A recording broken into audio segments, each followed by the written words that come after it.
Assalamu Walaikum. Hello friends, how are you? Welcome back to my another video. In this video, I am going to show you how to change letter paper to legal size in Excel. Let's get started. At first, zoom out the document. Go to the zoom pen and zoom out this. We can see here the paper size is letter. You want to change this size legal? Go to the page layout menu. We can see here many option, find and select the size option.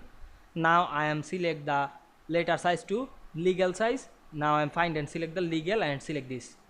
We can see we change the size legal easily. The page is increase the size. Then we want to make sure the size is changed. Go to the file menu. Click the print option and check the preview. We can see we change the file easily. And check the size. Here we can see here the size is legal. Now we can see we change letter paper to legal size in Excel easily.